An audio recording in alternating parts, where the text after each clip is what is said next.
আল্লাহ আমার রব, এই রবি আমার সব। দামে দামে তুন মনে তারি অনুভব। তোমার দুনিয়াতে আমি যেদিকে তাকাই, অথই নিয়ামতে ডুবে আছি সবাই। পাক পাখালির গানে শুনি তসবি কালো রব, তসবি কালো রব। আল্লাহ আমার রব, এই রবি আমার সব। আসসালামু আলাইকুম। আলহামদুলিল্লাহ, আসসালাতু ওয়াসসালামু আলা রাসূলিল্লাহ। প্রিয় দর্শক, আপনারা যারা দেশে আছেন প্রবাসে, সবাইকে জানাই অনেক অনেক প্রীতি ও শুভেচ্ছা। শুরু হলো এনটিভি আয়োজিত এবং লাভ হলো নিবেদিত জুমাবারের লাইভ অনুষ্ঠান আপনার জিজ্ঞাসা। আপনাদের সাথে আছি আমি জাইনুল আবেদিন আজাদ। আর আপনাদের মনোজাগা প্রশ্নের জিজ্ঞাসার সরাসরি জবাব দিচ্ছেন বিশিষ্ট আলেম ডক্টর মোহাম্মদ মতিউল ইসলাম। আসসালামু আলাইকুম ওয়া রাহমাতুল্লাহি ওয়া বারাকাতুহু। প্রিয় দর্শক, আমাদের আজকের প্রাসঙ্গিক আলোচনার বিষয় উকুফে আরাফা। চলুন তাহলে জিজ্ঞাসার আলোকিত ভুবনে আমরা প্রশ্ন নিচ্ছি। আসসালামু আলাইকুম। প্রিয় দর্শক, পরিচয় দিয়ে প্রশ্ন করুন। আসসালামু আলাইকুম ওয়া রাহমাতুল্লাহি ওয়া বারাকাতুহু। ওয়া আলাইকুম আসসালাম। আমি আপনার জিজ্ঞাসার একজন নিয়মিত দর্শক। আপনাদের কাছে আমার একটা প্রশ্ন আছে। এবার কুরবানির হাটে বিভিন্ন আলিশান গুরুর নাম দেওয়া হয়েছে, Mbappe, Messi, Neymar, Dipjol, Shakib Khan. এভাবে নামে করণ করা কি ঠিক আছে? এভাবে গরু যদি কিনা হয় তাহলে এটা কি জায়েজ আছে? আর কোনো প্রশ্ন আছে আপনার? না। আপনি ঠিকই বলেছেন। গণমাধ্যমের বদৌলতে আমরা লক্ষ্য করছি যে কোরবানির সময় তো গরুকে মোটা তাজা করা, সুন্দর করার যে একটা চর্চা, এটা ইতিবাচক।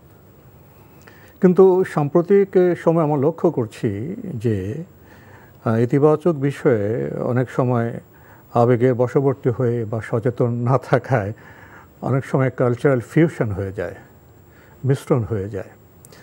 শায়েখের কাছে তো আমরা মূল বক্তব্য শুনব, তো সমাজের মানুষ হিসেবে আমার মধ্যে একটি প্রশ্ন জাগে, একটি গরুর নাম কি মানুষের নামে রাখা যায়? গরু মানুষকে কি একাকার করা যায়? আরেকটি বিষয় হলো কোরবানির যে চেতনা, কোরবানির যে ধর্মীয় ভিত্তি, যে গভীরতা, সেটা উপলব্ধি করলে কোরবানির গরুর সাথে আচরণে তো সেই উপলব্ধির কিছুটা বহিঃপ্রকাশ প্রয়োজন। এখানে কখনো এই নায়ক, কখনো ওই নায়ক, কখনো এই খেলোয়াড়, কখনো এই বডি বিল্ডার, এদের নামের সাথে যদি কোরবানির পশুকে সংযুক্ত করা হয়, জড়িত করা হয়, তখন তো প্রশ্ন জাগা স্বাভাবিক। যেমন প্রশ্নটা আপনার মধ্যে জেগেছে, শায়েখ কি বলবেন এই ব্যাপারে? বিসমিল্লাহির রহমানির রহিম। আলহামদুলিল্লাহ, সালাতু ওয়াসসালামু আলা রাসূলিল্লাহ, বাদ। তিনি বলছেন যে বোধহয় কোরবানির পশুর নাম মানুষের নামে নামকরণ করা হয়, কোথাও খেলোয়াড়ের নামে, কোথাও এটার নামে, কোথাও বীরের নামে, মানুষের সাথে বিভিন্ন রকমের যাদের সমাজে পরিচিত আছে বিভিন্ন অঙ্গন থেকে, জি, তাদের নাম যুক্ত করা হয়। এইভাবে ঠিক না। মানুষের নামে পশুর নাম রাখা, এমনি পশুর নাম রাখা যেতে পারে, সেটা অসুবিধা নেই। তো ওইরকম হবে, ওইরকম হবে। রাসূলুল্লাহের উটের নাম ছিল, যেটাতে করে তিনি, যে বাহনও করে তিনি হজ করতে গিয়েছেন, বা বিভিন্ন বাহন, সেটা অসুবিধা নেই। কিন্তু মানুষের নামে এভাবে নামকরণ করা, অমুক খেলোয়াড়ের নামে, অমুকের নামে, যাতে করে কোরবানির পশুর দাম বেশি উঠে, তো এটা মানুষের নামে পশুর নাম রাখা মোটেও ঠিক নয়। কেন, মানুষের নামের তো কিয়ামতের দিন আল্লাহ মানুষকে মানুষের নামে ডাকবে। নাম খুবই গুরুত্বপূর্ণ, নাম গুরুত্বপূর্ণ বিষয়। তো এই জন্য মানুষের নামে নামকরণ করা ঠিক নয়। জি। আর ওনার একটা প্রশ্ন কি ছিল? এটা জায়েজ কিনা? আচ্ছা, না, এইভাবে আসলে ঠিক নয় আর কি। আমরা বলবো মানুষের নামে নামকরণ করা। জাযাকাল্লাহ খাইরান। জানলাম বিষয়টি সম্পর্কে। প্রিয় দর্শক, কোরবানির এই মৌসুমে তো অনেক রকমের আচরণ, আবেগ আমরা লক্ষ্য করব। তো এটা আমরা আহ্বান জানাবো যেন আমরা সঙ্গতভাবে কোরবানির পশুর সাথে আচরণ করি, এবং কোরবানির প্রসঙ্গে যে বিষয়গুলো আমাদের করণীয়, সেই বিষয়ে যেন আমরা সচেতন থাকি। আমরা নতুন প্রশ্নে যাব। প্রিয় দর্শক, পরিচয় দিয়ে প্রশ্ন করুন। আসসালামু আলাইকুম ওয়া রাহমাতুল্লাহ। আমি আরিফ চিটাগং থেকে। জি, বলুন। আমার প্রশ্ন দুটো তিনটি প্রশ্ন আছে আমার। প্রথম প্রশ্ন, ওই আমরা কোরবানির সময় কিছু না খেয়ে মানে খেয়ে যাওয়ার সুন্নাত। এরপরে বলা আছে যে তোমরা কোরবানির মাংস দিয়ে তোমরা করিও, মানে প্রথম খাওয়াটা খাইও। এখন আমার প্রশ্নটা হলো, কোরবানির মাংস হইতে তো অনেক দেরি, অনেক সময় হয়, অনেক সময় লাগে। এখন আমার প্রশ্ন হলো, আমরা ঈদের জামাত পরে আসার পরে কিছু যদি খেয়ে দিই, মানে কোরবানির মাংস ছাড়া, এই সুন্নতটা কি আদায় হবে? আর দ্বিতীয় প্রশ্ন হলো আমার, জি বলুন। মানে হাটের মধ্যে মানে গরুকে ওজন করা হয়, মানে ওজন করে মানে বিক্রি করা হয়, এটা মানে এই বিষয়ে জানা যাচ্ছে না। অজু কে করে? ওজন ওজন করা হয়, ওজন করে বিক্রি না? জি জি, এটা জায়েজ কিনা? আর আরেকটি প্রশ্ন আমার, ওই যে আমরা তাকবীরটা যে পড়ি, এটা কি ওয়াজিব? এটা যদি কেউ না পড়ে, এটা কি কোরবানি হবে না? কোন তাসবিহ? তাকবীর, আল্লাহু আকবার। তাকবীর। জি জি জি। এটা যদি কেউ না ধন্যবাদ আপনাকে। আপনি খুবই গুরুত্বপূর্ণ কয়েকটি প্রশ্ন করেছেন। প্রথম প্রশ্ন, আপনি জেনেছেন যে কোরবানি ঈদে কোরবানি গোশত দিয়ে খাবার শুরু করাটা সুন্নাহ। তো আপনি বলছেন যে কোরবানির যে দিন, সেখানে কোরবানি করা, মাংস বন্টন করার সময় লেগে যায়, সেখানে কি অন্য কিছু দিয়ে খেলে হবে? চমৎকার প্রশ্ন আপনি যে প্রশ্ন করছেন। আসলে হাদিস যেটা এসেছে, রাসূলুল্লাহ সাল্লাল্লাহু আলাইহি ওয়াসাল্লাম ঈদ উল ফিতরে তিনি আল্লাহ রাসূল আলাইহিস সালাম সলাত আদায়ের আগে, ঈদ উল ফিতরে ঈদের মাঠে যাওয়ার আগে তিনি বেজোড় সংখ্যক খেজুর খেয়ে যেতেন। আর ঈদ উল আযহা যেটা আমরা আজহা বলি আর কি, যাই হোক, সেটা হচ্ছে তিনি সলাত আদায়ের পরে খেতেন।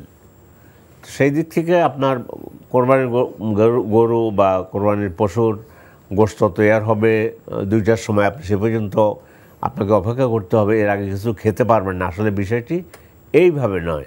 হ্যাঁ, যদি আগে হয়ে যায় তাহলে হয়তো আপনি। আচ্ছা, এখানে কি আমরা একটি বিষয়ে আমাদেরকে সহযোগিতা করতে পারি? আমাদের সমাজে কোরবানির যে পশুর গোশত বন্টন সম্পর্কে মিশ্র ধারণা আছে। জি, কেউ কেউ মনে করেন যে কোরবানির গোশত এটা সম্পূর্ণভাবে বন্টন করে ইত্যাদি করে এগুলো 3 ভাগে ভাগ করে দিয়ে তারপরে যিনি কোরবানি দিয়েছেন তিনি খেতে পারবেন। এই ধারণাটা ঠিক না। ব্যাপারটি হলো যে কোরবানি 3টি ভাগে করে এটা মুস্তাহাব, কিন্তু প্রয়োজনে কম বেশিও করা যাবে। এবং কিছু মাংস যদি কোরবানির শুরুতে তিনি নিয়ে যান, এতেও কোনো অসুবিধা নেই। এটা ব্যবস্থাপনার বিষয়। যদি যিনি কোরবানি দিয়েছেন, কোরবানির পরপরে যদি তিনি কিছু মাংস নিয়ে যান, খাওয়ার ব্যবস্থা করেন, তার তো কোনো সমস্যা নেই, কোনো অসুবিধা নেই।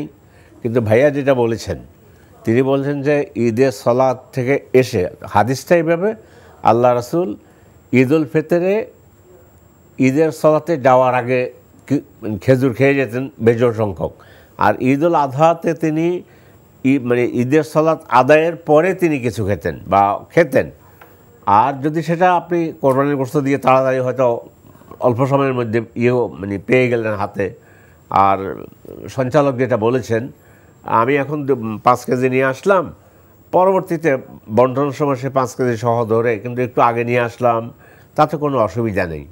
এবং একটু ফকির মিসকিনদের পক্ষে একটু বেশি চলে গেল, আমার পক্ষে একটু কম আসলো, অথবা আমার পক্ষে একটু বেশি, প্রয়োজনের নিরিখে কম বেশি একটু হতে পারে, এগুলা কোনো অসুবিধা হবে না ইনশাআল্লাহ। আমরা জানলাম বিষয়টি সম্পর্কে। প্রিয় দর্শক, আপনি আরও প্রশ্ন করেছেন, এই যে কোরবানির সময় বর্তমানে ডিজিটাল যুগে লাইভে যে আপনার গরুর ওজন দেখিয়ে বিক্রি করা হয়, এটা ঠিক আছে? আসলে নিয়ম হলো, গরুর ওজন তো উনি এটাই যদি করেন যে লাইভে দেখানো হয় গরু, এর চাইতে হলো আসলে সরাসরি গিয়ে দেখা। লাইভে দেখে কিনলে জায়েজ হবে, হারাম হবে না। কিন্তু দেখালে লাইভে একরকম দেখাচ্ছে, আপনি মনে করছেন এটা 12 মণ হবে, 10 মণ হবে, আসলে সেটা দেখা গেল যেটা আসলে 8 মণ হয়ে গেছে। তো এই ধরনের ইসলাম কখনো চায় না যে মানুষ কখনো প্রতারিত হোক। এই জন্য দুটার মধ্যে সমন্বয় সাধনের জন্য গিয়ে সরাসরি দেখে কিনা উচিত। আর আরেকটা তো হচ্ছে বাইউল মাজহুল, যেটা আমি দেখি নেই কোনো কিছু, না দেখে বিক্রি করা, যে ভাই আমার গরুটার ওজন এত হবে, এমনি গরু দেখাও যাচ্ছে না কোনো কিছু, এটা জায়েজ নেই। বাইউল মাজহুল যেটা, এটা বলা হয়, মানে আমি জিনিসটা আমার চোখের সামনে দেখলাম না, আন্দাজে বললাম যে আমার গরুটা এত মণ হবে, আপনি কত টাকা দেবেন, জায়েজ হবে না। আর যেটা বলছেন প্রযুক্তি কাজ লাগিয়ে যদি অ্যাকুরেট দেখানো যায় এবং সেটা বিক্রি হবে, অসুবিধা হবে না, জায়েজ হয়ে যাবে। তারপরেও বলছি, দেখে একবার গিয়ে গরুর সামনে দাঁড়িয়ে অথবা যে কোরবানির পশুর সামনে দাঁড়িয়ে আপনি দেখে বুঝলেন যে এটা আমি কিনেছি, তখন আপনি প্রতারিত হবেন না। ইসলাম এত মানে সায়েন্টিফিক দিন, কোনো অবস্থায় কেউ যেন না ঠকে যায়, যেন প্রতারিত না। হয়। বর্তমান সময়ে তো নানা কিছু যুক্ত হচ্ছে, এমনও দেখা যায় লাইভে গরুকে দেখানো হচ্ছে যে আমার গরু এরকম সৌন্দর্যমণ্ডিত, স্বাস্থ্যবান, এই গরুর মাংস কেজি এত করে। তো যখন কোরবানির পরে এটা যদি 200 কেজি হয় বা 300 কেজি হয়, তখন কেজি আগে নির্ধারণ করার পরে যে এত টাকা কেজি হবে, সেভাবে যদি বিক্রি করা হয়, না, ওটা জায়েজ হবে না। জায়েজ হবে না, মোটেও না। আমরা আরেকটি প্রশ্নে যাচ্ছি। উনি বলছেন যে তাকবীর, কোরবানির সাথে এই যে তাকবীর যুক্ত করা হয়েছে, এটা কতটা গুরুত্বপূর্ণ? তাকবীর না দিলে কি কোরবানি হবে? এই চমৎকার কথা বলেছেন। তাকবীর, জিলহজ মাসে তাকবীর দুই ধরনের। একটাকে বলা হয় সার্বিক তাকবীর আর তাকবীরুল মুতলাক, আরেকটাকে বলা হয় সুনির্দিষ্ট তাকবীর, সেটা হলো আর তাকবীর আল মুকাইয়াদ। তাকবীর মুতলাক বলা হয়, সার্বিক বলি জিলহজ মাসের যে চাঁদ উঠেছে সেই থেকে 10 তারিখ পর্যন্ত হাঁটে ঘাটে মাঠে অব্যাহত যখন আপনি যেখানে থাকেন, আপনি খেতে বসেছেন, সেখানে আল্লাহু আকবার আল্লাহু আকবার লা ইলাহা ইল্লাল্লাহ আল্লাহু আকবার আল্লাহু আকবার ওয়ালিল্লাহিল হামদ পড়তেছেন। আরেকটা হলো সুনির্দিষ্ট তাকবীর, সেটা হচ্ছে 9 জিলহজ ফজর সালাত থেকে 13 জিলহজ আসর পর্যন্ত তাকবীর, এটাকে বলা হয় সুনির্দিষ্ট তাকবীর। প্রত্যেক সালাতের সালাম ফিরানোর পরেই এই তাকবীর বলা হয়। জামাত সহকারে সালাত আদায় করলে তাকবীরটা মিস যায় না, যে কোনো একজন এখান থেকে আল্লাহু আকবার বলেই শুরু হয়ে যায়। যদি জামাত বাদ দেওয়া হয় তাহলে হয়তো দেখে গেছে আসলে আপনি ভুলে গিয়েছেন, মনে নেই। তো তাতে কোরবানির পশুর সাথে এটার কোনো সম্পর্ক না, তাকবীর আলাদা বিষয়। আল্লাহ তাআলা কোরআনের মধ্যে বলেছেন তুকাব্বিরুল্লাহ আলা মা হাদাকুম ওয়া লাআল্লাকুম তাশকুরুন, এসব কিছু এনে উলামায়ে কেরাম বলছে তাকবীরের বিষয়টি রাসূলের সুন্নাহর আলোকে ওভাবে বলতে বলেছে। কিন্তু তাকবীর একবার বলতে ভুলে গেছেন, আপনার কোরবানির ক্ষতি হয়ে গেছে, বিষয়টা ওইটা নয়। আল্লাহর নাম নিয়ে কোরবানি করলে হয়ে গেল, তাকবীরের সওয়াব থেকে আপনি মাহরুম হলেন, কিন্তু আপনার কোরবানির সাথে এটার সম্পর্ক নেই। আমরা খুবই গুরুত্বপূর্ণ কয়েকটি বিষয়ে অবগত হলাম। প্রিয় দর্শক, প্রশ্ন নিচ্ছি। আসসালামু আলাইকুম, পরিচয় দিয়ে প্রশ্ন করুন। আসসালামু আলাইকুম। ওয়ালাইকুম আসসালাম। আমি ইয়ার হোসেন, ঢাকা থেকে। জি ভাইয়া বলুন। ইতিকাফ সংক্রান্ত একটা প্রশ্ন। আর কোরবানির সময় ঈদুল আজহার যে 10 দিন হাজিরা যেগুলি পালন করে, চুল কাটে না, নখ কাটে না, এটা আমাদের আমজনতার উপরে কি প্রযোজ্য? এটা কি হাদিস দ্বারা স্বীকৃত যে আমরাও এটা পালন করতে পারি? দ্বিতীয় প্রশ্ন হইল ইতিকাফ সংক্রান্ত, মহিলারা ঘরে ইতিকাফ করবে, এই সম্বন্ধে এটার ভিত্তি কি? এটার কি কোনো হাদিস আছে মহিলারা ঘরে ইতিকাফ করবে? করা এখন যাবে না। ধন্যবাদ আপনাকে, আপনি খুবই গুরুত্বপূর্ণ দুটি প্রশ্ন করেছেন। প্রথম প্রশ্ন, আমরা জানি যে জিলহজ মাসের প্রথম 10 দিন খুবই গুরুত্বপূর্ণ। এই 10 দিনে ইবাদত প্রসঙ্গে তো কথাবার্তা আছে, আচরণ সম্পর্কে কথাবার্তা আছে। আপনি বলছেন যে জিলহজ মাসের প্রথম 10 দিনে হাজিদের সাথে কিছু বিষয় সম্পৃক্ত। যারা হজে যাননি, সাধারণ মুসলিম, তাদেরও যে নখ কাটা যাবে না, চুল কাটা যাবে না, এই বিধান সম্পর্কে উনি জানতে চেয়েছেন। জি, আপনি যেটা বলেছেন সেটা হলো হাদিদের যে পশুটা কোরবানি করা হয় সেটার নাম আলাদা, হাদি। আর আমরা যেটা সারা পৃথিবীতে যে পশুটা কোরবানি করি সেটার নামও ভিন্ন, উদহাইয়া। হাদি পশু জবা করেন তামাত্তু এবং কেরান হজ করার কারণে, তো হজের বিধান। আর আমরা যেটা করি সেটা হচ্ছে উদহাইয়া, আল্লাহর পথে কোরবানি করা।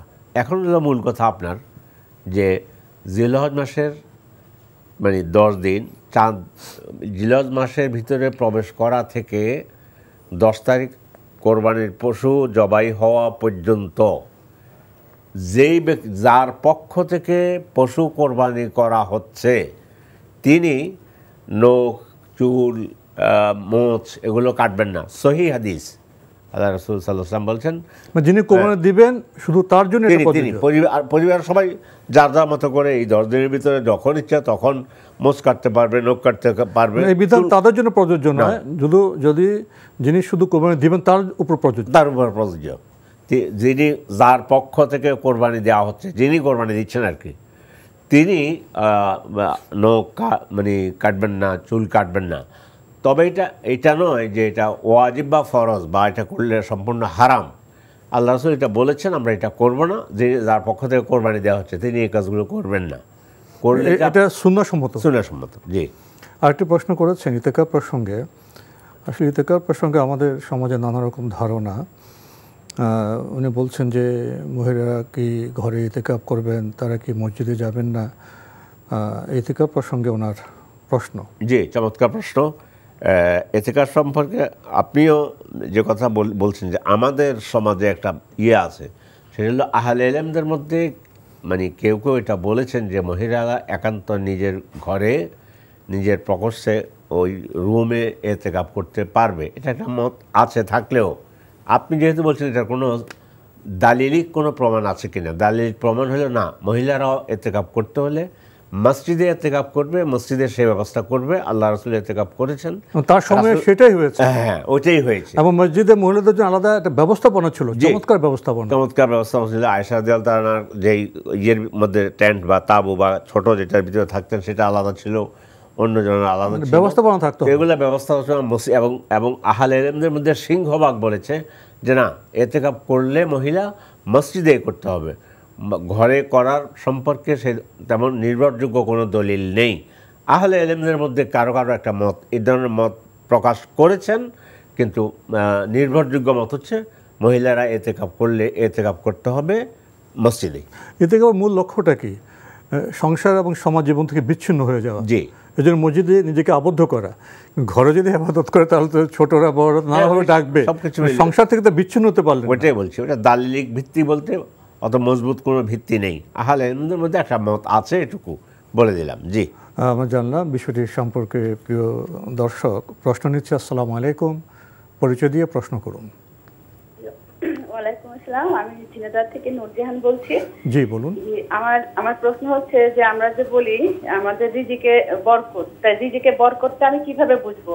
ধরেন আমার হচ্ছে যতটুকু ইনকাম আছে, আমি যদি আল্লাহর রহমতে সব ভালোভাবে চলে ফিরে মানে এই জাকাতও দিতে পারি, হচ্ছে কোরবানিও করতে পারি, কিন্তু আমার উদ্বৃত্ত থাকছে না, আমি কি এটাই আমার জন্য বরকত ধরবো? নাকি অনেকে বলে যে বরকতটা অনেক বড় বড় মানে অনেক ভালো কিছু হচ্ছে না, তোমার বাড়ি করতে পারছো না, এটা করতে পারছো না, হ্যাঁ সেটা বরকত ধরবো। আর হচ্ছে আরেকটা দ্বিতীয় প্রশ্ন হচ্ছে যে আমি হচ্ছে অনেক প্রতিবেশী আছে, তাকে রোজায় ইফতারি দিয়েছিলাম, উনি ইফতারি ফেরত দিয়েছে, তা আমি কি কোরবানির মাংস তার জন্য হাদিয়া হিসাবে পাঠাবো? আমার কি করা উচিত? ধন্যবাদ আপনাকে। আপনি খুবই চমৎকার দুটি প্রশ্ন করেছেন, খুবই গুরুত্বপূর্ণ বিষয়, রিজিকে বরকত। উনি বলছেন যে আমার রিজিকে বরকত হচ্ছে কিনা, এই বিষয়টি আমি কিভাবে উপলব্ধি করব। উনি দুটি ছোট্ট উদাহরণ দিয়েছেন যে মাস শেষে যে উদ্বৃত্ত থাকে সেটা বা অন্য কিছু, বরকতের উপলব্ধি আমি কিভাবে বুঝব? জি, আপনি চমৎকার প্রশ্ন করেছেন। গোটা জাতি উপকৃত হবে, দর্শকরা। সেটা যে বরকত এটা যে আমার এখন আগে 5 লাখ টাকা ছিল, এখন 10 লাখ টাকা হয়ে গিয়েছে, 20 কোটি টাকা এখন আমার অ্যাকাউন্টে আছে। আসলে বরকত এখানে নয়, আপনার জীবনটা সুন্দর মতো চলছে। আপনি বলছেনও উদাহরণ দিয়ে যে আলহামদুলিল্লাহ আমার খাওয়া পানার পরিবার সবাই ভালো আছি, শান্তি আছি, এখানেই বরকত, এটাই বরকত। একখানে একজনের অ্যাকাউন্টে 1000 কোটি টাকা আছে, কিন্তু পরিবারের শান্তি নেই, পরিবারের শান্তি নেই, খেতে পারেন না, ঘুমাইতে পারেন না, কিচ্ছু না, ছেলে ডাকাত হয়ে গিয়েছে, মেয়ে, সেখানে বরকত নেই, 1000 কোটি টাকা আছে। আর আপনি যে কথা বলেছেন যে না আলহামদুলিল্লাহ আমার খেয়ে পরে চলছে, স্বল্প আহার, স্বল্প বসন, কিন্তু ঘরের শান্তি, স্ত্রীকে দেখলে চোখ প্রশান্ত হয়, স্বামীকে দেখলে চোখ প্রশান্ত, সন্তানকে দেখলে দোয়া চলে আসে, সবকিছু। এটাই তো বরকত। রাসূলুল্লাহ সাল্লাল্লাহু আলাইহি ওয়াসাল্লাম হাদিসের মধ্যে বলেছেন যে ব্যক্তিকে আল্লাহ তাআলা এতটুকু দিয়েছেন যে আজকে খেয়ে মোটামুটি আজকের দিনটা সুন্দর মতো চলে গেল, তাহলে সে ব্যক্তি যেন গোটা দুনিয়ার মালিক। তো এই দৃষ্টিকোণ থেকে আপনার চিন্তাই ঠিক যে আপনাকে আল্লাহ যেভাবে রেখেছেন এটাই আপনার বরকত, হায়াত বরকতময়। ছেলে মেয়ে আপনার কথা শুনে ভাইয়ের সাথে সুসম্পর্ক, ভালো, এগুলোই হলো সব মিলে যে প্রশান্তি, প্রশান্তি হলো বরকতের শ্রেষ্ঠ উদাহরণ। জি, আমরা তো বিরতিতে যাবো, তার আগে ওনার আরেকটি প্রশ্ন ছিল। উনি কিছুদিন আগে ইফতারি দিয়েছিলেন প্রতিবেশীকে, তিনি ফেরত দিয়েছিলেন। উনি এখনকার প্রশ্ন, এখন তো কোরবানির মৌসুম, কোরবানির গোশত কি দেবেন ওনাকে? না, উনি ফিরিয়ে দিয়েছেন কেন এটা আপনার দেখা দরকার নেই। আপনার উদাহরণটা আপনি ভুলে যান, আপনি ভুলে যান। নতুন আবার যদি আপনার গোশত পাঠালে ফিরিয়ে দেয়, তাহলে আপনি ওই গোশত অন্য কাউকে দিতে পারেন, সেটা ওনার সব তো হয়ে গেল। অবশ্যই অবশ্যই, তার মানে আপনার উদারতা দেখলাম, উনি ওনার ইবাদত হয়ে গেল। জি, উনি আপনার ইফতারে ফিরিয়ে দিয়েছে, এটা ওনার মনে সংকীর্ণতা আমরা বলবো। আমার ভাই আমার বোন ইফতার পাঠিয়েছে, আমরা গ্রহণ করব, মনে কিছু থাকলেও এটাই উচিত, এটাও হওয়া দরকার। তো আপনি কোরবানির গোশত পাঠাইতে পারেন, উনি ফিরিয়ে দিলে সেটা হলো ভিন্ন কথা। জি, আমাদের আজকের প্রাসঙ্গিক আলোচনার বিষয় উকুফে আরাফা, হজের দিন, আরাফার দিন। সেদিন শুধু মক্কায় নয়, সারা পৃথিবীতে একটি অন্যরকম দৃশ্য লক্ষ্য করা যায়। মানুষ আবেগে আপ্লুত হয়, মহান আল্লাহর দরবারে মোনাজাত করে, চায়, অনেক কিছু চায়। ইহ জগতের চাওয়া, পরকালের চাওয়া সব যেন এক বিন্দুতে এসে জড়ো হয়। কিন্তু উকুফে আরাফা সম্পর্কে কি আমাদের মধ্যে সম্যক ধারণা আছে? ধারণা তো আছে। আসুন আমরা আমাদের ধারণাকে শুদ্ধ করি, আরও ব্যাপক করি। ডক্টর মহিতুল ইসলাম, আপনি কি বলবেন উকুফে আরাফা সম্পর্কে কিছু? জি, উকুফে আরাফা গুরুত্বপূর্ণ একটা বিষয়। উকুফে আরাফাকে রাসূলুল্লাহ সাল্লাল্লাহু আলাইহি ওয়াসাল্লাম বলছে আল হাজ্জু আরাফা, এত গুরুত্বপূর্ণ বিষয়। মানে আরাফায় অবস্থানটি হাজ। হাজ, তো উকুফটা হলো হজের রোকনের অন্যতম বা শ্রেষ্ঠ রোকন এক, মানে অবস্থানটা, আরাফায় অবস্থানটা, আরাফায় অবস্থানটা। আর সন্ধ্যা পর্যন্ত অবস্থান করা হজের ওয়াজিব। আর মাঝখানে এখন একটু বলে দিচ্ছি, বা যারা হজে গিয়েছেন, কেউ আল্লাহ না করেন অসুস্থ হলে হাসপাতালে থাকলেও সরকার একটা নিয়ম করেছে, তাকে উকুফটা করায় দেওয়ার জন্য অ্যাম্বুলেন্সে করে অথবা অন্য কোনো ভালো গাড়িতে করে উকুফ আরাফায় নিয়ে আসা হয়। কিছুক্ষণ রেখে তাকে যদি আবার নিয়ে যায়, মানে তাইলে অবস্থানটা একটা বাধ্যতামূলক, নাহলে হজ হবে না, আবার করতে হবে হজ। এটা গেল একটা বিষয়। উকুফ আর আরাফার দিন রোজা সিয়াম রাখা সম্পর্কে আল্লাহ রাসূল সাল্লাল্লাহু আলাইহি ওয়াসাল্লাম বলেছেন, সাওমু ইয়াউমে আরাফা ইন্নি আহতাসিবু আলাল্লাহি আন্নাহু ইউকাফিরু আসসানাল মাদিয়া ওয়াল কাবেলা। আরাফাত দিবসের রোজা আমি আশা করি আল্লাহ তাআলা 1 বছর পূর্বের এবং 1 বছর পরের পাপ মাফ করে দেবেন। অনেক বড় কথা, অনেক বড় কথা। যদিও এখানে বলছে না, হলে যদি কবিরা গুনাহ হয়ে যায় তাহলে কবিরা গুনাহ থেকে তওবা করতে হবে। যাই হোক, তো মাফ হবে, 1 বছর আগের এবং 1 বছর পরের। তো এই রোজাটা হবে কোন দিন? সাওমু ইয়াউমে আরাফা শব্দ বলেছে, এটা স্থানের সাথে সম্পৃক্ত বলে, এটা তারিখের সাথে নয়, স্থানের সাথে। হাজিরা যেদিন আরাফায় অবস্থান করবেন ওই দিন গ্লোবাল সিয়াম, গোটা পৃথিবীর সমস্ত মানুষ ওই দিনেই সিয়াম করবে। মানে আরাফায় হাজিদের অবস্থানটাকে এতটাই গুরুত্ব দেওয়া হয়েছে। জি জি। তো সেদিন কিন্তু সৌদি আরব সেদিন 9 জিলহজ হয়, মানে সেখানকার চাঁদ দেখা অনুযায়ী। আমার 9 জিলহজ রোজার ব্যাপারে 9 জিলহজ দেখার বিষয় নয়, সিয়ামের ব্যাপারে দেখার বিষয় হচ্ছে আরাফা যেদিন হাজিরা অবস্থান করবে সেই দিন সমস্ত মানুষ। এখানে অবস্থানটা গুরুত্বপূর্ণ, তারিখ নয়। না, তারিখ নয়।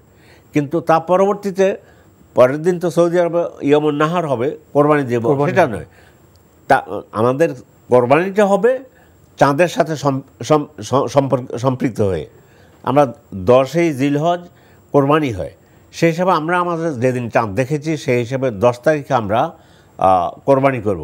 কিন্তু উকুফটা হয়ে যাবে আমাদের ওই হাজিরা যেদিন আরাফাতে অবস্থান করেন সেদিন। আমরা এভাবে বলতে পারি যে আমরা উকুফে আরাফার যে সিয়াম, সেটা আমরা যেদিন হাজিরা আরাফা ময়দানে অবস্থান করবেন, সে অবস্থানকে কেন্দ্র করে আমরা আমাদের সিয়ামটা পালন করব। জি। আর ঈদ পালন করব আমাদের চন্দ্রের সাথে আমাদের সরকার যে কমিটি যেদিন ঘোষণা করবেন আমাদের ঈদ, সেদিন আমরা ঈদ করব। আচ্ছা, আরেকটি বিষয় আপনি তো বললেন যে গ্লোবাল সিয়াম, সারা পৃথিবীর মুসলিমরা উকুফে আরাফার দিন সিয়াম পালন করবেন। ওদিনকে হাজিরা কি সিয়াম পালন করেন? না, আল্লাহ রাসূল এটা হাদিস বলেছেন, কিন্তু রাসূলুল্লাহ সাল্লাল্লাহু আলাইহি ওয়াসাল্লাম নিজে আরাফাতে তিনি সিয়াম পালন করেননি, সিয়াম রোজা রাখেননি। বিদায় মানে হাজিরা আরাফার সিয়াম রাখবে যারা হাজি নন, তারা। হাজিরা তো ওদিন রোজা পালন করবেন না, ওদিন তো তারা সেখানে দোয়ায় মশগুল থাকবেন। দোয়া থাকবে। আরাফার দিনের এত গুরুত্ব কেন? আরাফাত দিবসের গুরুত্ব, আল্লাহ তাআলা এই দিনকে, দিনের কিছু গুরুত্ব আছে, দিনক্ষণ সময়ের, তার মধ্যে আরাফাত দিবসে আল্লাহ তাআলা তিনি বলছে ইয়াদনু, নিকটবর্তী হন।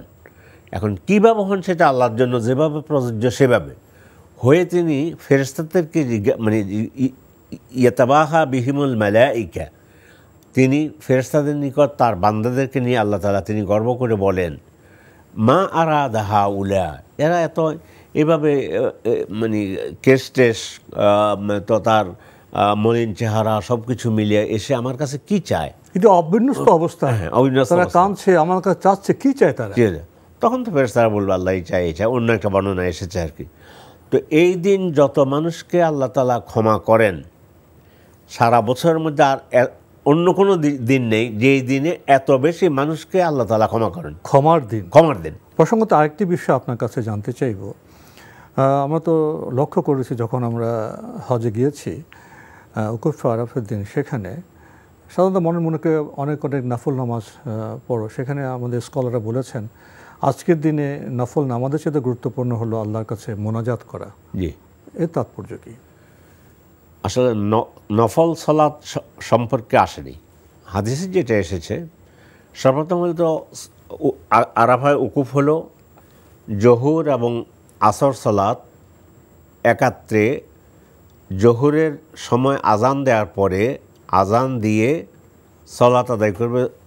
জোহর সালাত 2 রাকাত আর আসর সালাত 2 রাকাত কসর করবে আর জমা করবে, দুইটা শব্দ একসাথে করবে। এইটা করার পর বাকি সময়টা আল্লাহ রাসূল যেটা করেছেন, তিনি বেশি বেশি দোয়া করেছেন।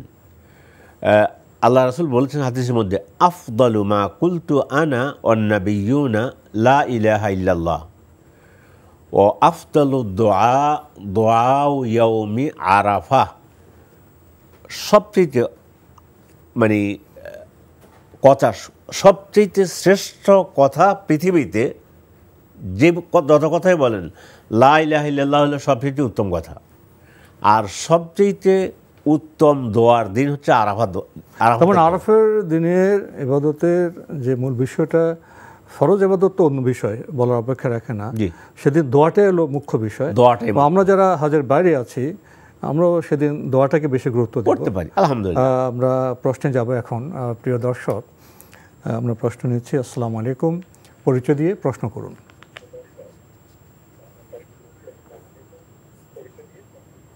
লাইনে আছেন? স্যার আমি চট্টগ্রাম থেকে বলছি, মোহাম্মদ। প্রিয় দর্শক, লাইনে থাকলে আপনার পরিচয় দিয়ে প্রশ্ন করুন। জি আসসালামু আলাইকুম স্যার। জি আমার নাম মোহাম্মদ সিরাজুল ইসলাম। লাইনে আছেন? জি জি আমি চট্টগ্রাম থেকে বলছি স্যার। আমরা উকুফে আরাফা প্রসঙ্গে দোয়ার কথা শুনছিলাম। উকুফে আরাফা ছাড়াও ইসলামে দোয়াকে খুব গুরুত্বপূর্ণ বিষয় বলা হয়েছে, কিন্তু আমরা সাধারণ যারা মুসলিম তারা মনে করি দোয়া আর কি, এটা তো খুবই সহজ বিষয়। কিন্তু দোয়াকে যে ইসলামে মুখ্য ইবাদত বলা হলো, এর তাৎপর্য কি? আল্লাহু আকবার।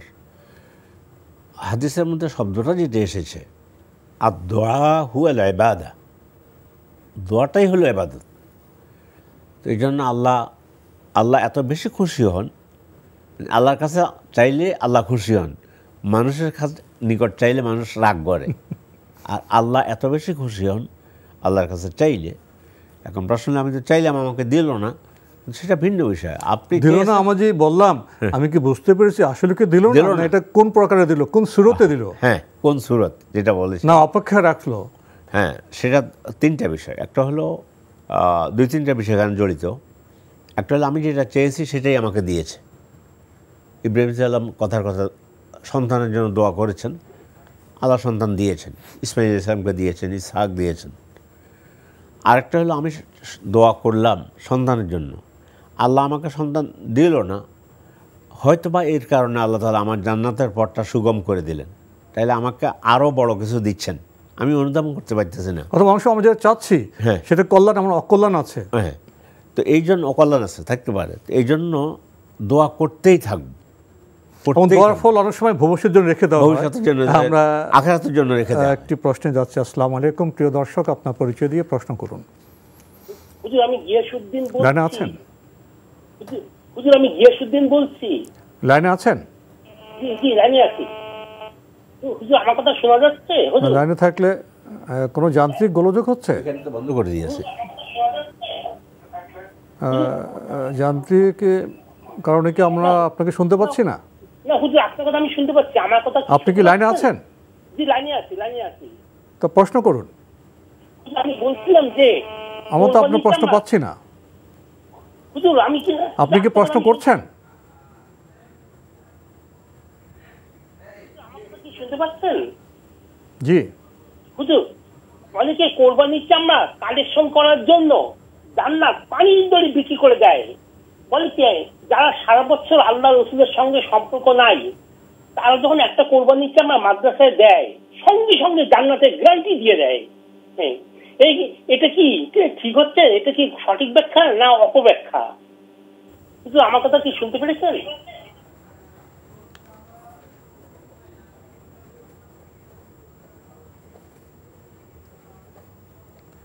আপনার কোনো প্রশ্ন আছে? ধন্যবাদ আপনাকে। কোনো হুজুর কোরবানির সময় গরুর চামড়া সংগ্রহ করতে গিয়ে বলেন এই চামড়ার বিনিময়ে আপনি জান্নাত পাবেন। অনেক সময় মনে হয় তাদের বাক বিন্যাসে যেন গরুর চামড়ার বিনিময়ে জান্নাত বিক্রি করা হচ্ছে। এমন বক্তব্য কি ঠিক? না, মোটেও ঠিক নয়, এগুলা বলাও ঠিক না। আপনি আসলে গরুর চামড়াটাও প্রয়োজনে আমি নিজে ব্যবহার করতে পারি। যিনি কোরবানি দিচ্ছেন, নিজের প্রয়োজনে ব্যবহার করতে পারবেন। আর যদি দিয়ে দিতে হয় তাহলে ফকির এবং মিসকিনকে দিয়ে দিতে হবে। এই জন্য একদম মাদ্রাসার জন্য এসে গরু, মাদ্রাসাতেও তো মাদ্রাসার জন্য, মাদ্রাসা করার জন্য, ইট সিমেন্ট কেনার জন্য, রড কেনার জন্য মাদ্রাসা ভবনের জন্য নয়। নো, যারা মাদ্রাসায় এতিম থাকেন, লেখাপড়া করে, দরিদ্র যারা, একান্ত, এবং ওই টাকা আসলেই তাদের জন্য খরচ করতে হবে। অনেক লিল্লা বোর্ডিং এ থাকে দরিদ্র ছেলেরা, ওই লিল্লা এতিমদের জন্য। এখন সেখানে বলবে যে কোরবানির চামড়া দিলে আপনি জান্নাত পেয়ে যাবেন, সব পাবেন, সব তো পাবে। কিন্তু এই ধরনের কথাগুলো বলে আমার একটা চামড়া সংগ্রহ করা, যিনি সর্বপ্রথম এই কাজটা করতেছেন, কথাটা ঠিকও নয়। আর বাড়াবাড়ি কেন করতে যাব? বলতে পারি কে কোন কাজে পাবেন সেটা তো আল্লাহ জানেন। যেটা আল্লাহ রাসূল বলে দিয়েছেন, এখানে তো এর সাথে কোনো সম্পর্কই নেই যে জান্নাতে যাওয়ার জন্য। জান্নাতে যাওয়ার জন্য আমার পশু যে কোরবানি করলাম সেটাই হলো আমার জান্নাতে যাওয়ার জন্য একটা কারণ হতে পারে। কিন্তু আমার গরু চামড়া আমাদের মাদ্রাসায় দিলে আপনাদের জন্য জান্নাত এটা অবধারিত হয়ে যাবে, বেশি বলা হলো, বেশি বলা হয়ে গেল। আপনি তো সাহিত্যিক মানুষ, বাক্য বিন্যাসে যে হুজুর যিনি এবার কথা বলছেন বলতে পারেন যে আমাদের মাদ্রাসা আছে, এতিমখানা আছে, আমাদের এতিমদেরকে লালন পালনের জন্য আপনাদের চামড়া সবার কাজ হবে। আসলে আমাদের প্রত্যেক ক্ষেত্রে সীমাটা বুঝতে হবে, যথা বিষয়ে আমাদের যথা বাক্য উচ্চারণ করতে হবে। প্রিয় দর্শক, আমরা প্রশ্নে যাচ্ছি। আসসালামু আলাইকুম, পরিচয় দিয়ে প্রশ্ন করুন।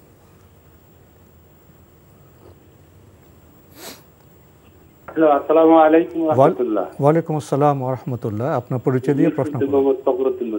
জি বলুন।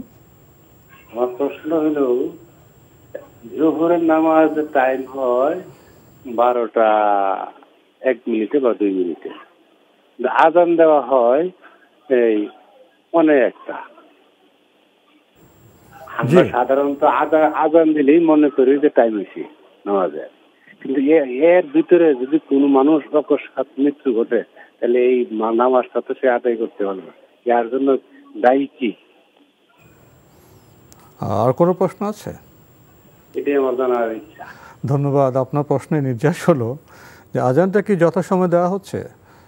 উনি বলছেন যে বর্তমান সময়ে তো হয়তো জোহরের যে সময়টা হয় হয়তো 12টা 1 মিনিটে, কারণ আজান দেওয়া হয় 12টা 45 মিনিটে। আমাদের জনপদে একটা ধারণা এরকম, হয়তো আজান দিলেই ওয়াক্ত শুরু হয়।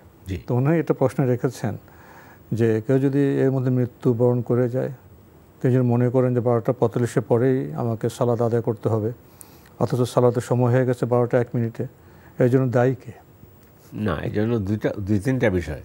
সূর্য ঢলে যাওয়া, জোহরের সালাতের ওয়াক্তে ঢুকেছি, তো ঢুকার অর্থ আপনি যদি এখন ঢুকার পর যদি সালাত আদায় করেন যে কোনো প্রয়োজনে, বিশেষ অথবা শব্দটা বলবো বিশেষ প্রয়োজনে, আপনার সালাত হয়ে যাবে ওয়াক্ত হওয়ার কারণে। ওয়াক্ত হওয়ার কারণে।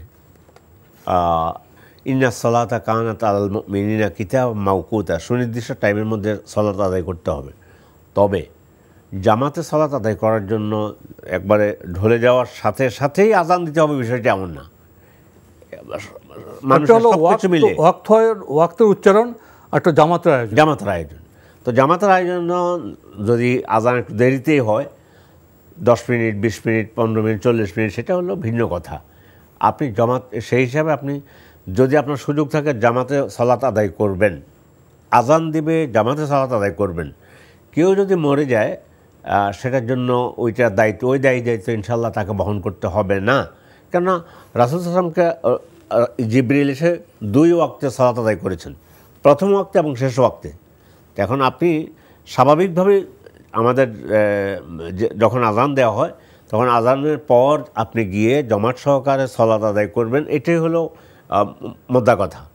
কিন্তু কোনো বিশেষ কারণে যদি আপনি সালাত মানে জমাতে সালাত আজকে আদায় করতে পারতেছেন না, কোনো একটা বিশেষ কারণে, এর আগে আপনি সালাত আদায় করেন, আপনার সালাত আদায় হয়ে যাবে, ওয়াক্ত হওয়ার পরপরই আপনি আদায় করতে পারবেন। এখানে আরেকটি বিষয় এসে যায় যে আমাদের দেশের বাস্তবতায় দেখা যায় ওয়াক্ত হওয়ার পরে যদি 45 মিনিট 1 ঘন্টা পরে আজান দেওয়া হয়, তাহলে ওয়াক্তের যেটা আউয়াল ওয়াক্ত সেটাকে কি একটু অবজ্ঞা করা হয় না? বেশি বিলম্ব করা কি ঠিক? দুটা বিষয় এ নিয়ে আহলে ইলমের মধ্যে কথা আছে। যেহেতু জিবরিল 2 ওয়াক্তে রাসূলকে নিয়ে সালাত আদায় করেছেন, সেই হিসাবে আহলে ইলম বলেছে, কেউ বলছে মানে প্রথম দিকে সালাত আদায় করা উত্তম, এটাই উত্তম।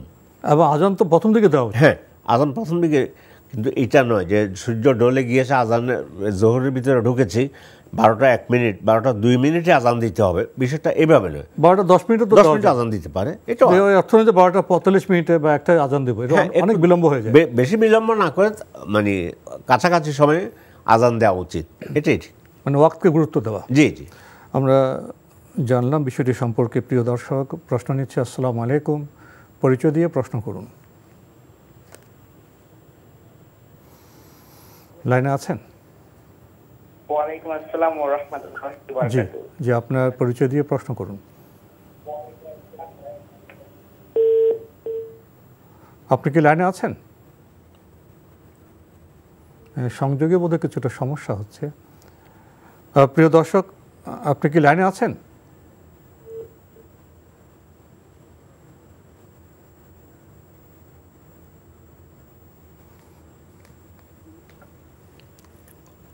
আপনি লাইনে আছেন? প্রিয় দর্শক, আপনি কি লাইনে আছেন? জি, আমি লাইনে। জি জি, আপনি প্রশ্ন করুন। জি, আপনি প্রশ্ন করুন। আসসালামু আলাইকুম হুজুর। জি বলুন। অনেকজনরা দেখি কোরবানির জবা দেওয়ার পরে রগের মধ্যে পৌঁছায়, অনেক পৌঁছায়, এটা হবে কোরবানি? জবার পর কি চায়? ও, রগে পৌঁছায়। আচ্ছা, আর কোনো প্রশ্ন আছে আপনার? আর কোনো প্রশ্ন আছে? ধন্যবাদ আপনাকে। আপনার প্রশ্নটি এরকম, দেখা যায় অনেকে কোরবানির পশু জবাই করার পরে রগে অনেক পৌঁছায়, মানে যেটা অভিব্যক্তি যে কষ্ট পায় পশু, এতে কি কোরবানি হবে? মানে কোরবানি হয়ে যাবে, কিন্তু জবাই করতে গিয়ে যে ব্যক্তি জবাই করতেছেন স্বাভাবিকভাবেই গরুর কণ্ঠনালী ভেদ করে এগুলো জবাই করে রগগুলো কাটা গেলে স্বাভাবিক মৃত্যু হবে। তো এটাই হলো উচিত। আল্লাহ রাসূল যেটা করতেন, আয়েশাকে বলেছেন ছুরিটাকে একটু বেশি ধার দিয়ে দাও, তার মানে যথাযথ প্রস্তুতি নিয়ে, হ্যাঁ, যাতে গরুর উপরে কষ্ট না, জবাই তো হবে কিন্তু কষ্ট যাতে না হয়। তো এই জন্য ওই যে তখন আবার খোঁচা দেয়, দিলে আগে আগে গরুর ওই প্রাণটা চলে যাবে বা এই ধরনের, এগুলো করা ঠিক না, মাকরুহ, এগুলো মানে অপছন্দনীয়, এটার মধ্যে পড়বে। স্বাভাবিকভাবে যেই রগগুলো কেটে দিলে গরুর স্বাভাবিকভাবে এসে মরে যাবে, মানে গরু হয়ে যাবে, জবাই হয়ে যাবে, সেটাই করা উচিত। কিন্তু তাড়াতাড়ি করার জন্য কোনো জায়গায় হয়তো তার প্রস্তুতি নেই, ছুরিটা ধার দেওয়া হলো না, এটা তো ঠিক হলো না, এটা ঠিক হলো না। মানে গরুকে জবাই হবে কিন্তু প্রস্তুতির অভাবে কষ্ট দেয়, এটা ইসলামে জায়েজ নেই। তবে এতে আপনি বলছেন যে এটা মাকরুহ হতে পারে, পছন্দনীয়। আমরা প্রশ্ন নিচ্ছি। আসসালামু আলাইকুম, পরিচয় দিয়ে প্রশ্ন করুন। জি, আমার নাম মোহাম্মদ গোলাম আজম। জি, আমি একটি প্রশ্ন করতে চাচ্ছি যে পবিত্র কোরআনে আল্লাহ বলছেন যে প্রত্যেক মুসলমানের জন্য নির্দিষ্ট সময়ে সালাত আদায় করা ফরজ। পূর্ববর্তী এক ভাই বলেছেন প্রশ্নটা যে 12:02 ওয়াক্ত শুরু হয়, ফর এক্সাম্পল জোহরের ওয়াক্ত ধরে নিচ্ছি আমি 12:15 শুরু হয়, সেই সালাত আদায় হয় 1:15 কোথাও কোথাও 1:30। পূর্ববর্তী ভাই প্রশ্ন করলেন যে এর মধ্যে যদি কোনো মানুষ মৃত্যুবরণ করে তাহলে এর দায় দায়িত্ব কে নিবে? এটার কি আসলে আমি উত্তরটা আমার কাছে মানে অ্যাকসেপ্টেবল মনে হয়নি বলে আমি আবার কোশ্চেনটা করলাম। আপনার মতে উত্তরটি কেমন হওয়া উচিত? আমার মতে হওয়া উচিত যখনই নামাজের ওয়াক্ত শুরু হচ্ছে, যেহেতু আল্লাহ তাআলা বলতেছেন যে রুকু ও সেজদাকারীদের সাথে তোমরা রুকু ও সেজদা করো, সময় মতোই জামাতের অনুষ্ঠান আয়োজন করা। দ্বিতীয় প্রশ্ন হলো কোথাও কোথাও আবার 1:30 জামাত আছে, এখানেও আবার 15 মিনিট বৃদ্ধি করা আছে কোথাও কোথাও। এখন এই যে এই সময়টায় মানুষের যদি মৃত্যুবরণ হয় তাহলে আসলে তো সে ওই জামাতটা সে পেল না, তার ইচ্ছা থাকা সত্ত্বেও সে জামাতে নামাজ পড়তে পারলো না। তাহলে এটা সমাধান কি আছে আসলে?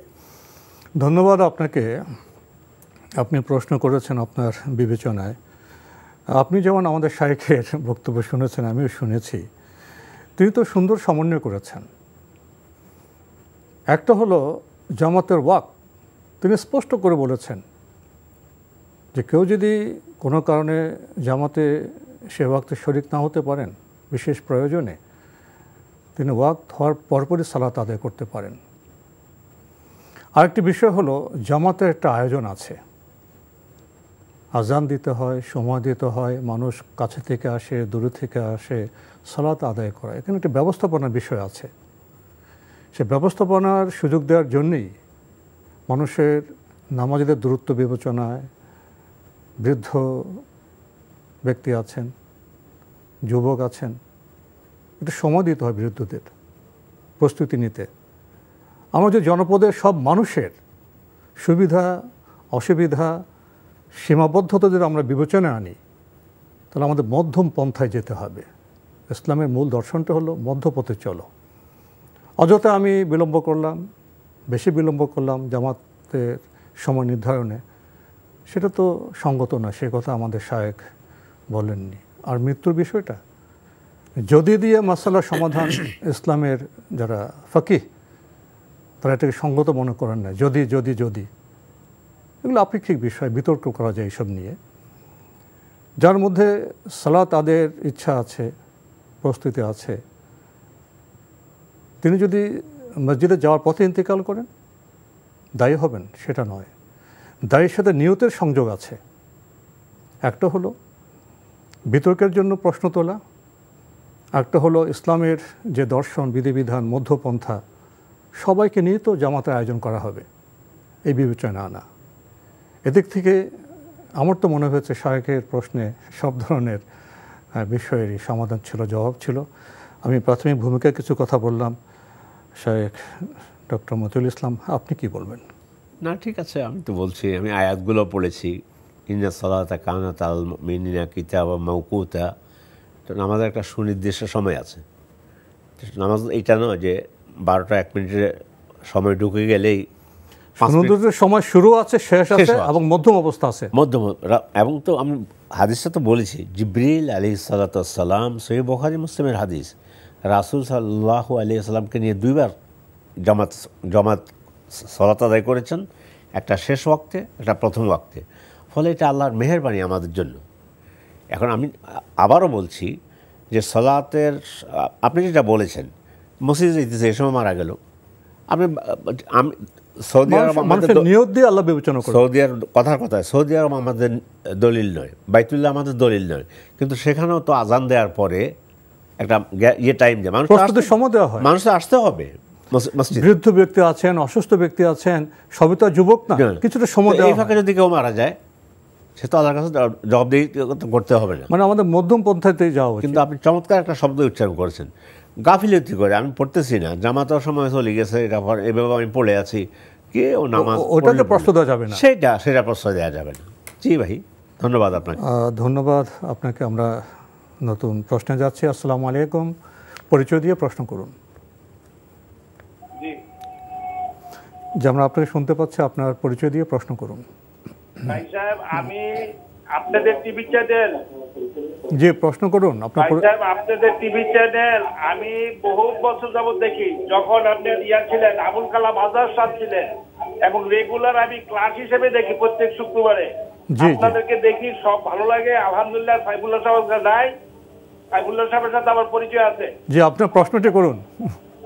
জি, আপনারা যে নামাজের ব্যাপারে যে কথাটা বললেন, আলহামদুলিল্লাহ, মতিউর সাহেবকে আমি খুব পছন্দ করি।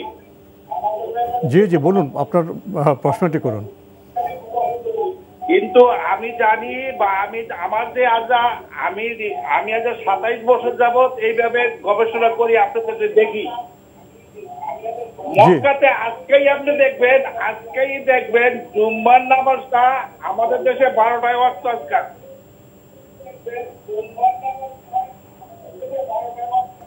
আর সৌদি আরবে মক্কা মদিনায় আমাদের দেশে 3:20 ওয়াক্ত হবে, 3 ঘন্টা 20 মিনিট পরে। আপনার প্রশ্নটি কি ভাইয়া? আপনার প্রশ্নটি করুন।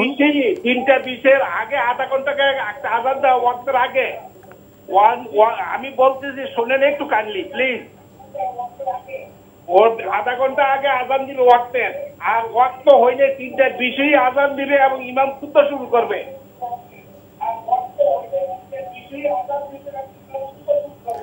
আপনার প্রত্যেক নামাজি আমার টিভি চ্যানেলে, আমার সামনে, আমার চ্যানেলে, মক্কা মদিনা দুটো চ্যানেলই সেট করা আছে, আমি সারাদিনই দেখি। ভাই প্রশ্নোত্তর আসলে সংক্ষিপ্ত করুন, এত দীর্ঘ বর্ণনার প্রয়োজন নেই। আপনার প্রশ্নটি করুন। যে জোহরের নামাজ 15 মিনিট, ফজরের নামাজ 20 মিনিট পরে পড়ে। আপনার প্রশ্নটি কি ভাইয়া? আপনার প্রশ্নটি কি? আপনি তো একটু বর্ণনা দিয়ে যাচ্ছেন, প্রশ্নটি করুন। লাইনটি কি কেটে গেল? বললে কি হবে, একটা সব 12টা ওয়াক্ত, তা আপনি এটা ওজোরের কারণে আপনি দেরি করতে পারেন। বড় একটা মিটিং করতেছেন, কোন মিটিংটা শেষ করে এত বর্ণনা নিতে পারছেন না। আপনার প্রশ্ন থাকলে প্রশ্ন করুন, কিন্তু আপনি প্রশ্ন করুন। চেষ্টা করতে হবে। আপনার আওয়ালোক না, আমরা আপনার বর্ণনার জন্য সময় দিতে পারবো না। যে আপনার প্রশ্ন থাকে প্রশ্ন করুন। ধন্যবাদ আপনাকে। আপনি তো প্রশ্ন করলেন না, শুধু অবিরত বর্ণনা দিয়ে যাচ্ছেন। প্রশ্নোত্তর আসলে কি এত বর্ণনা দেওয়া যায়? আমরা তো মক্কা মদিনার অবস্থা জানি, বিভিন্ন দেশে কীভাবে কী হয় এগুলো জানি। বর্ণনা সংক্ষিপ্ত করে যদি আপনি প্রশ্নটি করতেন আমরা উপকৃত হতাম। প্রিয় দর্শক, আমরা নতুন প্রশ্নে যাচ্ছি। আসসালামু আলাইকুম, পরিচয় দিয়ে প্রশ্ন করুন। লাইনে আছেন? আসসালামু আলাইকুম। ওয়ালাইকুম আসসালাম। জি, আমি ঢাকা খিলগাঁও থেকে বিদ্যু হাসান বলতেছি। জি বলুন। জি, মহান রব্বুল আলামিন কি বান্দার মানে অতীত এবং বর্তমান সকল গুনাহ কি মাফ করেন? মানে একই গুনাহ যদি বারবার হয়ে যায়? আর কোনো প্রশ্ন আছে? জি না, এটাই আর কি। হ্যাঁ, ধন্যবাদ। আপনি বলছেন যে মহান আল্লাহ কি বান্দার অতীত এবং বর্তমানের গুনাহ মাফ করেন যদি একই গুনাহ বারবার হয়ে যায়। মাপ চাওয়ার প্রশ্ন তো তখনই আসে যখন বান্দা তওবা করবেন, মাপ চাইবেন। তো একই গুনাহ বারবার হলে কি মহান আল্লাহ মাফ করবেন? তওবার দরজা খোলা আছে, কিন্তু এর অর্থ এটা নয় যে আমি এটা বুঝাচ্ছি তাহলে আপনি পাপ করতেই থাকেন। আর তওবার দরজা যখন খোলা আছে আপনি তো সেটা নয়। তওবা করতে বলছে ইয়া আইয়ুহাল্লাযিনা আমানু তুবু ইলাল্লাহি তাওবাতান নাসুহা। আল্লাহর নিকট সত্যিকার অর্থের তওবা করো। তওবা শব্দের অর্থ হচ্ছে আন-নাদামা। তওবার অর্থ যে বিষয়গুলো শামিল করে লজ্জিত হয়ে যাওয়া, আমি এই কাজটা করে ফেললাম, আল্লাহ পছন্দ করেন, আল্লাহ পছন্দ করেন না, সেই কাজ থেকে উঠে আসা ওই কাজে ফিরে না যাওয়া, তারপরেও কোনো ব্যক্তি যদি এই পাপটা আবার হয়ে গেল, সেটার জন্য আমি এটা বলতে পারবো না যে একবার করেছেন আবার করছেন, এটা হবে না। আল্লাহ তাআলা তওবা ক্ষমা করতে পারেন শব্দ বলতেছি। এই জন্য তওবা করতে হবে, ওই তওবা যে আমি এই কাজে আর জীবনে কোনোদিন ফিরে যাব না, এটাই হলো তওবার নিয়ম। তারপরেও কোনো কাজ যদি চলে যাওয়া হয় তাহলে ইনশাআল্লাহ আল্লাহ তাআলা ক্ষমা করতে পারেন। এই তওবার দরজাটা খোলা আছে। ইসলাম আমাদের আশাবাদী হতেই বলে, আশাবাদী হতে হবে, অনুতপ্ত হব, আমরা প্রত্যাবর্তন করব, ফিরে যাব না, আমরা গুনাহ ইচ্ছাকৃতভাবে বারবার ফিরে যাব না। মানবীয় সীমাবদ্ধতার কারণে একটি গুনাহ একাধিকবার হতে পারে, মানবিক সীমাবদ্ধতার কারণে, ইচ্ছাকৃতভাবে নয়। সেক্ষেত্রে আমরা হতাশ হব না, মহান আল্লাহর কাছে আমরা তওবা করব, ফিরে আসব। এটাও তো ইসলামের বিধান। প্রিয় দর্শক, আমরা নতুন প্রশ্নে যাচ্ছি। আসসালামু আলাইকুম, পরিচয় দিয়ে প্রশ্ন করুন। আমি ঝিনাইদহ থেকে নেবজাহান বলছি। জি। আমার দেবর আর ননদ দুজনাই আলাদা সংসার, দুজনাই সামর্থ্যবান, ঢাকায় থাকে। তারা দুইজন মিলে টাকা দিয়ে তার মায়ের পক্ষ থেকে কোরবানি করে। এদিকে আমার শ্বশুরও সামর্থ্যবান, সেও তার স্ত্রীর পক্ষ থেকে কোরবানি করে। তা এটা কি তাদের ঠিক হচ্ছে নাকি এই প্রক্রিয়াটা? আমার দেবর ননদ কিন্তু নিজেরা নিজেদের পক্ষ থেকে কোরবানি দেয় না। নিজের পক্ষে দেয় না, মায়ের পক্ষে দেয়। হ্যাঁ, মায়ের পক্ষ থেকে দুইজন মিলে টাকা দিয়ে মায়ের পক্ষ থেকে দেয়। এদিকে আমার শ্বশুরও আমার শাশুড়ির পক্ষ থেকে দেয়। তা ওনাদের কি এই প্রক্রিয়াটা ঠিক আছে কিনা? তারা যে নিজেরা নিজেদের পক্ষ থেকে দেয় না। আচ্ছা আচ্ছা, আর কোনো প্রশ্ন আছে? জি, আরেকটা প্রশ্ন হচ্ছে যে আরাফাত দিবসেতে আল্লাহ মানে বহু সংখ্যক মানুষের গুনাহ মাফ করে, দোয়া কবুলও করে। তা এটা কি শুধু হাজিদের জন্যই, নাকি আমরা যারা বাইরে আছি, যারা ওই দিন রোজা রাখছি বা দোয়া করছি, আমরাও কি ওটার মধ্যেই শরীক হব কিনা? জি, ধন্যবাদ। আপনি খুবই সুন্দর প্রশ্ন করেছেন। আপনার পারিবারিক একটি বিষয় আপনি উল্লেখ করেছেন যে আপনার দেবর ননদরা সমর্থবান, সক্ষম, তারা মায়ের পক্ষে কোরবানি দেন, এবং আপনার শ্বশুরের কথা বলছেন, তিনিও শাশুড়ির পক্ষে কোরবানি দেন। সামর্থ্যবান হওয়ার পরও তারা নিজেদের পক্ষে কোরবানি দিচ্ছেন না। দুই দিক থেকেই শাশুড়ির পক্ষে দুটি কোরবানি হয়ে যাচ্ছে। এই ব্যবস্থাপনা কি ঠিক আছে? না, ব্যবস্থাপনা ঠিক নেই। আসলে তো আমারও যার উপরে কোরবানিটা ওয়াজিব, অথবা যিনি সামর্থ্যবান তিনি কোরবানি দেবেন। পশু কোরবানি করতে গিয়ে আল্লাহ রাসূল সহিহ হাদিসের মধ্যে যেটা এসেছে, দুইটা পশু কোরবানি করেছেন। একটা কোরবানি করতে গিয়ে বলছেন এটা আল্লাহ আমার পক্ষ থেকে, আমার উম্মতের পক্ষ থেকে। অতএব আমরা যদি বলি যে আল্লাহ এই পশুটি যে সামর্থ্য রাখে কোরবানি দিতে, আপনার দেবরের কথা বলেছেন এবং আপনার বোধহয় ননদের কথা বলেছেন, ওনারা যদি সামর্থ্যবান হন তাহলে ওনাদের পক্ষ থেকে ওনারা কোরবানি দিবেন। দিলে নিয়তটা এটা যে আল্লাহ এর সব আমাদেরকে দান করো, আমাদের পরিবারের সদস্যকে দান করো। পরিবার প্রধান তো কোরবানি দিলে সবার পক্ষে কোরবানিটা হয়ে যায়, সেটাও হয়ে যায়। আপনার শ্বশুর যেটা দেয় সেটা দিলে তো হয়ে গেল, তাহলে ওনার পক্ষ থেকে দুইবার হচ্ছে কেন? আর ওরা তো সামর্থ্যবান, তাদের যে ইবাদত যার উপরে ফরজ অথবা ওয়াজিব তাকেই করতে হবে। এই জন্য এখানে ভুলটা যেন না হয়, ওনাদেরকে বুঝিয়ে দিতে হবে।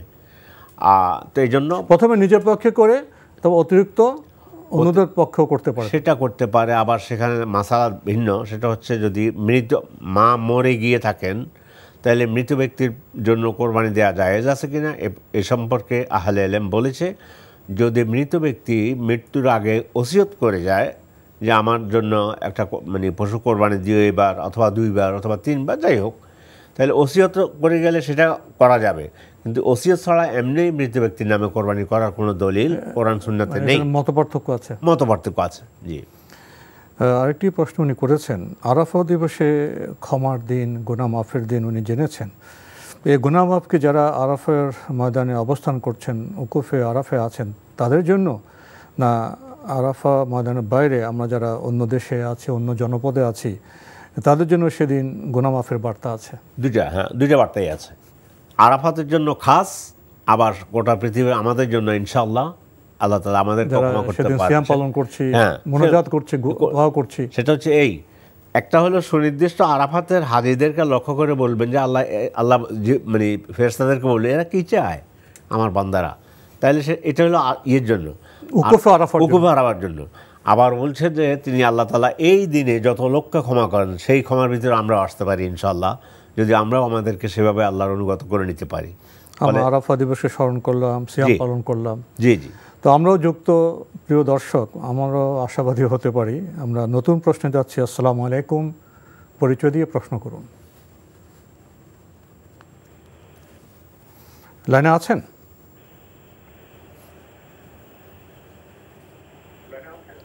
লাইনে থাকলে পরিচয় দিয়ে প্রশ্ন করুন। জি, আমরা আপনাকে শুনতে পাচ্ছি, আপনাকে শুনতে পাচ্ছি। আপনার পরিচয় দিয়ে প্রশ্ন করুন। জি স্যার। জি, আমার নাম রাশিদুল ইসলাম। আসসালামু আলাইকুম। ওয়ালাইকুম আসসালাম। স্যার, আমার একটা প্রশ্ন হচ্ছে। জি বলুন।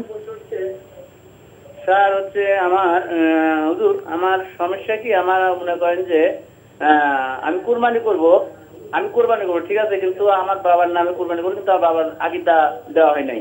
এটাই কুরবানি হবে? আর কোনো প্রশ্ন আছে? জি জি। আর কোনো প্রশ্ন আছে?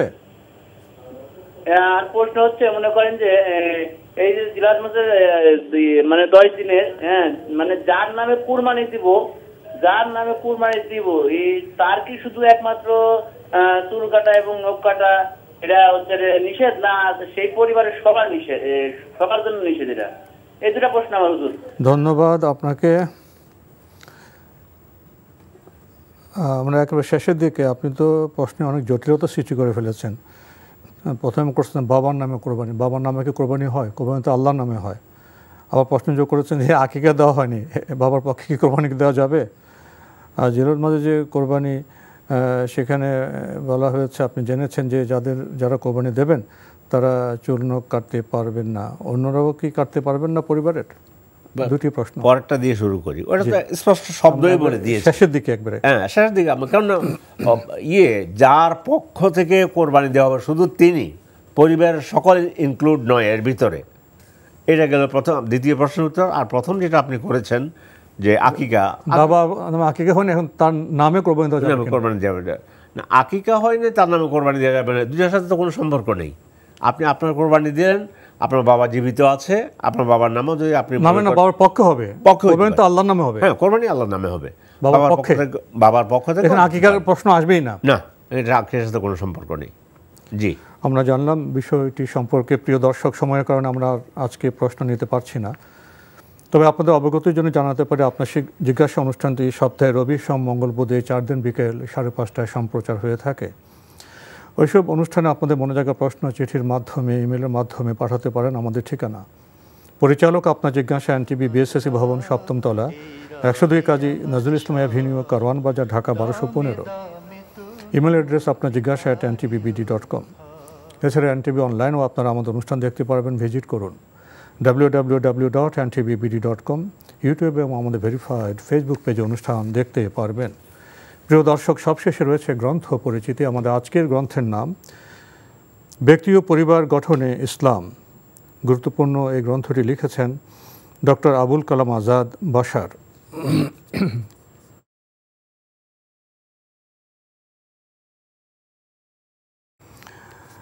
ব্যক্তি ও পরিবার গঠনে ইসলাম চমৎকার এই গ্রন্থটি প্রকাশ করেছে আহসান পাবলিকেশন। এই গ্রন্থে দীর্ঘ সূচি রয়েছে। উত্তম সন্তান লাভের উপায়, পিতামাতার প্রতি সন্তানের দায়িত্ব কর্তব্য, ইসলামে বিবাহের বিধি বিধান, স্বামীর দায়িত্ব কর্তব্য, স্ত্রীর দায়িত্ব কর্তব্য, আত্মীয় স্বজনের হকসমূহ, ইসলামে তালাকের বিধি বিধান, প্রতিবেশীর অধিকার, অধীনস্থ শ্রমিকদের অধিকার সমূহ, ইয়াতিমের অধিকার, সাধারণ মানুষের অধিকার, আয় ব্যয়ের সীমারেখা, পরিবার পরিজনের জন্য ব্যয় করাও ইবাদত, জন্ম নিয়ন্ত্রণ ইসলামী দৃষ্টিকোণ, মৌলিক উত্তম গুণাবলী, মৌলিক অসৎ গুণাবলী, আরও চমৎকার সব বিষয় রয়েছে এই গ্রন্থে। এই গ্রন্থের মূল্য 500 টাকা মাত্র। কেউ যদি গ্রন্থটি পেতে চান টেলিফোনে যোগাযোগ করতে পারেন। Telephone number 01815422419। আবারও বলছি 01815422419। ব্যক্তি ও পরিবার গঠনে ইসলাম, যদি সংক্ষেপে কিছু বলতেন। জি, আমি লেখককে তো মানে চিনি। উনি ভালো একজন আলোচক এবং যা লেখালেখিতে উনি কোরআন সুন্নাহর দলিল দিয়েই সব কিছু বুঝিয়ে দেওয়ার চেষ্টা করেন। এই বইটা পড়লে আমি মনে করি আপনার দর্শক উপকৃত হবেন। এবং বইটি আহসান পাবলিকেশন ছাপছে, তাই না? জি, আহসান পাবলিকেশন। তো যাই হোক, লেখক প্রকাশ করছে আহসান পাবলিকেশন। লেখক একজন সুবক্তা, ভালো আলোচক এবং ভালো লেখক। আমি মনে করি বই কিনলে আপনারা উপকৃত হবেন। জি, তো আজকে আমাদের এখানে শেষ করতে হচ্ছে। আপনাকে অনেক ধন্যবাদ। ধন্যবাদ আপনাকে। প্রিয় দর্শক, জুমার এই পবিত্র দিনে আমরা তো আপনাদের সাথে চমৎকার সময় কাটালাম, যদিও মাঝে মাঝে কিছুটা আমরা যান্ত্রিক একটু সমস্যায় পড়েছি। এরপরও আপনারা ধৈর্য ধরে প্রশ্ন করেছেন, আমরা প্রশ্ন নিয়েছি। আমাদের শায়েখ আজকে চমৎকার জবাব দিয়েছেন আমাদের। আমরা উপলব্ধি করলাম জীবনযাপনে বিচিত্র সম্পর্ক সূত্রে এবং সামনে আমাদের যে কোরবানি, সে সম্পর্ক ইসলামের সুস্পষ্ট বিধান আছে। আপনারা প্রশ্ন করেছেন, জেনেছেন, আলোকিত হয়েছেন। আশা করি আমাদের জীবন আরও সুন্দর হবে। তবে একটি আহ্বান জানাবো, শুধু প্রশ্নোত্তর এই সময়টুকুই নয়, আল্লাহ তো আমাদের 24 ঘন্টা সময় দিয়েছেন, সেখান থেকে আমাদের কিছুটা সময় বের করতে হবে এবং প্রতিদিন অব্যাহতভাবে কোরআন হাদিসের চর্চা করতে হবে। জীবনযাপনের বিধিমালা সম্পর্কে জানতে হবে। আলোকিত হলে আমাদের আচরণ সুন্দর হবে, আমাদের পরিবার সুন্দর হবে। দেখা হবে ইনশাআল্লাহ আগামী জুমাবার একই সময়ে। প্রিয় দর্শক, মহান আল্লাহ আমাদের সবাইকে নিরাপদে রাখুন শান্তিতে। আসসালামু আলাইকুম।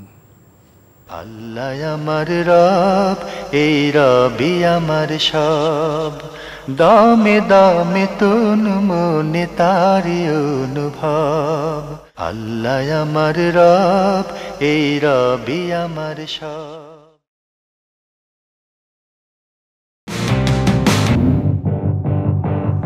আপু, আপনিও মাঠে বসে মেসিদের দেখার সুযোগ ছাড়ে কেউ?